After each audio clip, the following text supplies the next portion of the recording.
오늘 우리에게 주시는 말씀은 마태복음 2장 19절에서 23절까지 말씀입니다. 제가 본문 말씀을 봉독해 드리겠습니다.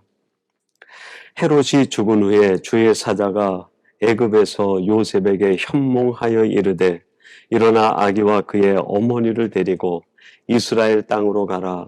아기의 목숨을 찾던 자들이 죽었느니라 하시니 요셉이 일어나 아기와 그의 어머니를 데리고 이스라엘 땅으로 들어가니라. 그러나 아켈라오가 그의 아버지 헤롯을 이어 유대의 임금됨을 듣고 거기로 가기를 무서워하더니 꿈의 지시함을 받아 갈릴리 지방으로 떠나가 나사렛이란 동네에 가서 사니 이는 선지자로 하신 말씀에 나사렛 사람이라 칭하리라 하심을 이루려 함이러라. 아멘. 예, 오늘 주일은 주신 말씀 마태복음 2장 19절에서 23절 말씀을 갖고 하나님의 승리 전략이라는 제목으로 하나님의 말씀을 전하도록 하겠습니다. 하나님은 우리 믿는 자들이 그들이 처한 자리에서 어떤 상황, 어떤 문제, 어떤 어려움을 만났든지 그 모든 것들을 이겨내게 하시고 궁극적으로 승리케 하시는 하나님이십니다. 이런 하나님에 대하여 사도 바울이 고린도전서 15장 57절에서 이렇게 고백을 합니다. 우리 주 예수 그리스도로 말미암아 우리에게 승리를 주시는 하나님께 감사하노니. 하나님은 우리로 하여금 반드시 승리케 하시는 하나님이시다. 그렇게 고백을 했어요. 이 땅에 예수님이 계실 때 유대인들은 그 예수님의 십자가의 처형함으로 인하여 자신들이 이겼다라고 생각했습니다. 그러나 결과는 어떻게 됐습니까? 그들이 이긴 것이 아니라 하나님께서 예수님을 3일 만에 부활케 하심으로 예수님께서 인간 구원의 역사와 세상의 모든 불의와 악을 이기고 영원한 승리를 쟁취하게 하신 것 아닙니까? 그래서 바울이 하나님은 우리로 하여금 우리가 있는 자리에서 반드시 승리케 해주시는 하나님이라고 고백하고 있는 것이죠. 여러분, 하나님은 이렇게 예수님과 바울에게만 승리를 주신 것이 아니라 오늘 예수님을 믿고 뒤를 따르는 모든 믿는 자들에게 동일한 승리를 허락해 주시는 하나님이신 줄로 믿습니다. 그러면 우리로 하여금 우리가 만난 인생의 삶의 현장에서 승리케 하시는 하나님의 승리의 전략은 무엇일까요? 그것이 오늘 본문 속에 담겨 있습니다. 한 3가지로 말씀하고 계시는데 첫 번째는 다툼을 피하라 하는 것입니다. 우리가 묵상하려고 읽은 본문 말씀은 19절부터지만 그 앞에서부터 이야기가 연결됩니다. 13절에 이런 말씀이 나와요. 그들이 떠난 후에 주의 사자가 요셉에게 현몽하여 이르되 헤롯이 아기를 찾아 죽이려 하니 일어나 아기와 그의 어머니를 데리고 애굽으로 피하여 내가 내게 이르기까지 거기 있으라 하시니. 지금 이제 이 이야기의 전문은 동방 박사들이 별을 보고 아기 예수가 태어나는 곳에 와서 예수님을 만나고 준비했던 그 값진 예물들을 예수님에게 드리고 지시를 받아 다른 길로 고국으로 돌아가게 됩니다. 그 사실을 알게 된 헤롯이 베들레헴에 당시 태어난 2살 아이의 아이를 다 죽이라고 유아 살해 명령을 내린 거예요. 이 사실을 하나님이 아시고 요셉과 마리아와 그 가족에게 이제 빨리 애굽으로 피신하여 내려가라 지시하고 계신 것이죠. 여러분, 태어나신 아기 예수님이 누굽니까? 만왕의 왕이시요 온 세상의 주인이신 하나님의 독생자 아들이십니다. 비록 아기지만 그 예수님 안에 숨겨져 있는 능력과 권세는 우리 인간이 상상할 수도 없는 거죠. 얼마든지 헤롯을 대적하여 맞설 수 있지만 하나님께서 궁극적 승리를 얻기 위하여 세운 전략이 뭡니까? 피하라는 거예요. 다툼을 피하라. 그 유아 살해 명령을 내렸을 때 그 베들레헴에 있는 많은 사람들 아울러 요셉과 마리아 마음속엔 아마 분노와 증오의 감정이 일어났을 거예요. 대응하고 싶었을 겁니다. 그러나 그 감정대로 대응하지 말고 피하라는 거예요. 여러분, 우리들이 살아가는 삶의 현장에서 이와 유사한 상황이 벌어질 때가 있어요. 내가 선함으로 의로움으로 행했음에도 불구하고 그 결과가 부정적 결과로 돌아오며 오해와 누명을 쓸 때 우리 마음에 분노가 일고 미움이 일어납니다. 맞대응하고 싶어져요. 그럴 때 하나님이 우리에게 주시는 메시지, 전략이 뭡니까? 다툼을 피하라는 거예요. 갈등을 일으키지 말라. 여러분, 우리 믿는 자들은 자신이 살아가는 삶의 현장에서 그 누구와도 갈등을 일으켜서는 안 돼요. 다투어서는 안 됩니다. 할 수만 있으면 내 마음을 내가 먼저 내려놓고 다툼을 피해야 됩니다. 그래서 디도서 3장 9절에서 이렇게 말씀합니다. 그러나 어리석은 변론과 족보 이야기와 분쟁과 율법에 대한 다툼은 피하라. 이것은 무익한 것이요 헛된 것이니라. 다툼을 피하라. 너희들이 아무리 의롭다고 다툼을 해가지고 승리한다고 해도 그 변론에서 이긴다고 하여도 그것은 헛되고 무익할 뿐이라는 거예요. 오히려 그 다툼을 피하는 것이 더 지혜로운 일이라고 말씀하고 계십니다. 그러면 왜 우리들이 내가 삶의 현장에서 만나는 모든 사람들과 갈등을 일으키지 않고 다툼을 피해야만 하는 것일까요? 그렇습니다. 내가 살아가는 삶의 현장에서 만나는 모든 사람들은 그들에게 복음을 전하라고 내게 맡겨주신 전도의 대상이기 때문에 그래요. 너는 어떻게 하든지 내가 만난 그 사람을 변화시켜서 하나님의 자녀가 되게 하고 백성이 되게 하라. 그래서 하나님이 우리에게 사람을 만나게 하시고 이웃을 만나게 하시는 거죠. 그러나 그들과 다툼이 일어나게 되면 우리는 더 이상 그 사람들에게 복음을 전할 수 있는 기회를 가질 수가 없어요. 복음을 전할 수 있는 기회를 잃어버리고 마는 것이죠. 그래서 다툼을 피하라는 거예요. 오늘 이 말씀을 나누는 사랑하는 성도 여러분, 여러분이 만나는 삶의 현장에서 이웃에 대하여 승리하는 그 승리는 바로 여러분이 만난 그 사람이 예수님을 믿고 하나님의 자녀가 되는 것을 보는 순간이 승리의 순간인 줄로 믿습니다. 이것을 위하여 때로는 여러분이 마음에 상처를 입고 고통을 당하고 어려움을 당한다 하더라도 다툼을 피하여 사람을 변화시키는 이 놀라운 구원의 역사를 통해 궁극적 승리를 맛보는 복된 성도들이 되시기를 간절히 바랍니다. 두 번째로 오늘 본문 속에 담겨있는 하나님의 승리 전략, 그것은 바로 자존감을 회복하라는 것입니다.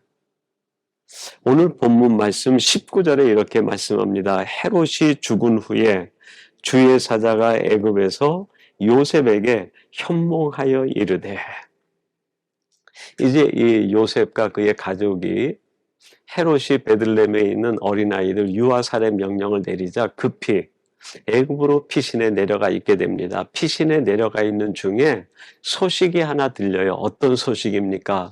헤롯이 죽었다라는 소식이에요. 물론 역사적으로 유대의 왕이었던 헤롯이 죽은 것이라고 하겠습니다. 그러나 이것을 영적으로 이 요셉과 그의 가족들에게 적용시킨다고 하면 어떤 적용이 가능할까요? 그렇습니다. 요셉과 마리아 마음속에 이 헤롯이 죽어버린 거예요. 이들 마음속에 헤롯은 누굽니까? 자신들로 인하여 아기 예수가 탄생한 까닭에 그 땅에는 많은 아이들이 죽는 것을 목격한 그 목격 속에서 생긴 마음의 아픔, 상처, 분노, 증오, 미움, 이런 것들이죠. 이런 것들이 헤롯이 죽음과 동시에 다 사라져 버렸다는 거예요. 그러니까 헤롯이 죽은 후에라는 말은 요셉과 마리아의 마음속에 헤롯에 대한 모든 감정들이 다 사라진 뒤에 그런 뜻이에요. 여러분, 우리들이 성도로서의 정체성, 자존감이 회복되기 위해서 나의 옛 생각, 묵은 감정들이 다 죽어야 돼요. 이게 사라져 버려야 됩니다. 이게 죽지 않고 내게 여전히 살아있으면 우리는 거기에서 자유할 수가 없어요. 내 속에 와 있는 헤롯이 죽어야 됩니다. 이렇게 헤롯이 죽은 뒤에 주의 사자가 현몽하여 요셉과 마리아에게 말씀함에 따라 20절, 그들이 결단하여 이스라엘로 돌아갑니다. 일어나 아기와 그의 어머니를 데리고 이스라엘 땅으로 가라. 아기의 목숨을 찾던 자들이 죽었느니라 하시니. 이 요셉과 마리아 마음속에 헤롯에 대한 모든 감정이 죽은 뒤에 하나님의 사자가 와서 이스라엘 땅으로 가라 명령하신 거예요. 근데 여기에서 아주 중요한 이 메시지가 하나 있는데, 당시 지명학상으로는 이 요셉과 마리아가 떠나왔던 그 땅은 유대 땅이었어요. 공식적인 국가명이 유대였죠. 근데 오늘 본문 말씀에 보면 이스라엘 땅으로 가라 그렇게 말씀하세요. 유다로 올라가라가 아니라 이스라엘로 가라. 여러분이 이스라엘이라는 이름은 창세기 32장에 야곱의 이름이 바뀌어서 생긴 이름이 이스라엘이에요. 하나님과 겨루어 이겼다. 옛사람이 변화되어 새사람이 된 그것을 기념하여 하나님이 주신 이름이 이스라엘이에요. 변화된 사람. 하나님과의 관계 속에서 내가 누군지를 발견하는 정체성의 이름이 이스라엘이죠. 오늘 왜 하나님께서 이 요셉과 마리아와 그 가족들에게 이스라엘 땅으로 가라 말씀하셨을까요? 이런 의미가 담겨 있는 것이죠. 내가 이스라엘인 것을 회복하고 정체성을 분명히 하라는 거예요. 여러분, 내가 누군지 분명히 알 때 거기에서 우리들이 자존감을 얻게 됩니다. 나는 더 이상 세상에 속한 자가 아니라 하나님께 속한 자요, 하나님의 백성이요, 하나님의 자녀, 이스라엘이라는 것을 알게 될 때 이스라엘다운 자존감이 내 속에 생성되기 시작합니다. 이 자존감을 회복하라는 거죠. 여러분, 어떤 사람이 세상과 싸워 궁극적 승리를 얻을 수 있을까요? 그렇습니다. 자신에 대한 분명한 정체성을 알고 그로 인한 자존감이 있는 사람이 승리자가 됩니다. 이렇게 이스라엘 땅으로 돌아가라 하는 메시지를 받고 요셉과 마리아와 그의 가족이 어떻게 합니까? 21절, 요셉이 일어나 아기와 그의 어머니를 데리고 이스라엘 땅으로 들어가니라. 이스라엘 땅으로 들어갔다 그렇게 말씀하세요. 물리적으로 이스라엘이라고 하는 유대 지경으로 들어갔음을 이야기하는 것이죠. 그러나 영적인 의미에서 이스라엘 땅으로 들어갔다 하는 말은 그들이 완전히 이스라엘이라는 정체성을 회복했다는 뜻이에요. 이스라엘 하나님의 사람으로서 하나님의 자녀로서의 자존감이 완전히 회복되었다는 거죠. 여러분, 여기에서 나타나는 능력, 힘은 세상이 감당할 수 없습니다. 내가 하나님의 자녀인 것을 분명히 아는 사람, 내가 하나님의 자녀임을 믿고 나아가는 사람은 히브리서 말씀에 보면 세상이 감당하지 못한다 그랬어요. 오늘 이 말씀을 나누는 사랑하는 성도 여러분, 여러분들이 이 세상에서 승리하는 전략 두 번째는 내가 누군지 분명한 정체성을 갖고 그 정체성에서 비롯된 자존감을 갖는 일입니다. 오늘 말씀하신 바대로 우리들은 예수님을 믿는 믿음으로 말미암아 영적 이스라엘이 되고 하나님의 자녀가 되는 권세를 받았어요. 이것이 바로 우리의 자존감이 되어 하나님의 자녀답게 살아가시는 성도들이 되시고, 이것이 바로 여러분에게 능력과 용기의 원천이 되기를 주님의 이름으로 축원합니다. 마지막 세 번째로 하나님이 우리에게 알려주시는 승리 전략, 그것은 무엇일까요? 그렇습니다. 낮은 데서 섬겨라 하는 거예요. 오늘 본문 22절 이렇게 말씀합니다. 그러나 아켈라오가 그의 아버지 헤롯을 이어 유대의 임금됨을 듣고 거기로 가기를 무서워하더니 꿈의 지시함을 받아 갈릴리 지방으로 떠나가. 이 요셉과 가족이 이스라엘 땅으로 들어가려고 하는데 그 헤롯의 아들 아켈라오가 대를 이어서 왕이 되었다는 소식을 듣습니다. 근데 이 아켈라오는 헤롯보다 더 잔혹한 사람이에요. 그래서 이스라엘 땅으로 들어가 예루살렘으로 향해 가려고 하니까 두려움이 생기는 거예요. 그래서 꿈에 하나님이 지시를 내려서 갈릴리 지방으로 내려가라 말씀하셨다는 거예요. 갈릴리. 아주 변방, 아무도 주목하지 않는 마을입니다. 이스라엘의 예루살렘이 가장 높은 곳이라고 하면 갈릴리는 가장 낮은 곳, 천한 곳이에요. 낮은 곳으로 내려가라. 여러분, 우리 믿는 자들이 영적 전투를 위해서 어디에 자리를 잡아야 됩니까? 높은 곳이 아니라 가장 낮은 곳, 아무도 찾지 않는 천한 곳, 보잘것없는 곳에 자리를 잡아 거기서 하나님과 깊은 유대감을 만들어내는 것이 승리를 하기 위한 전초기지를 만드는 방법입니다. 근데 그 갈릴리로 가라는 것으로 끝나지 않고 오늘 본문 23절에 보면 이렇게 말씀합니다. 나사렛이란 동네에 가서 사니 이는 선지자로 하신 말씀에 나사렛 사람이라 칭하리라 하심을 이루려 함이러라. 갈릴리 지방에서도 더 내려가는 나사렛, 정말 촌구석에 거기에 머물러 살게 하셨다는 거예요. 더 낮아지라는 거예요. 내가 생각하는 정도의 낮아짐보다 더 낮아지는 것, 그것이 승리 전략이에요. 여러분, 우리가 어떻게 세상을 이길 수 있습니까? 세상보다 높아지는 것이 아니라 오히려 세상보다 더 낮아지고 내가 생각하는 수준보다 더 낮아질 때 거기에서부터 하나님의 역사가 일어나기 시작하는 거예요. 당시 유대 사람들, 많은 사람들은 이 나사렛을 아주 천한 곳, 보잘것없는 것으로 생각을 했어요.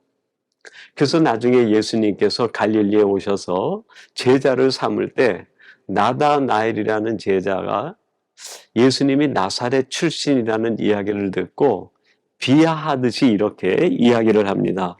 나다나엘이 이르되 나사렛에서 무슨 선한 것이 날 수 있느냐?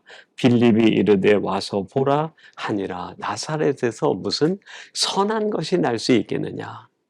그 촌동네, 그 보잘것없는 것, 그 천한 곳에서 무슨 의미 있는 일이 있고 하나님의 어떤 역사가 도모될 수 있겠느냐? 아무것도 일어나지 않을 거라는 거예요. 그러나 하나님의 신비한 역사는 바로 그 사람들이 찾지 않고 보잘것없이 여기는 그곳에서 위대한 승리의 역사를 시작하신다는 말씀이에요. 예수님께서는 그 나사렛에서 30세 공생의 삶을 시작하기 직전까지 섬김의 삶을 사셨어요. 가족을 섬기고 이웃을 섬기고 사람을 섬겼던 거죠.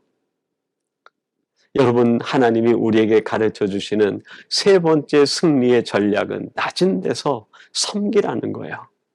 가장 낮은 데서 내가 생각하는 수준보다 더 낮아져서 사람들이 주목하지 않고 보잘것없다고 생각되는 그 자리에서 섬김을 다할 때 하나님은 그 자리에서부터 위대한 승리를 준비해 주시는 줄로 믿습니다.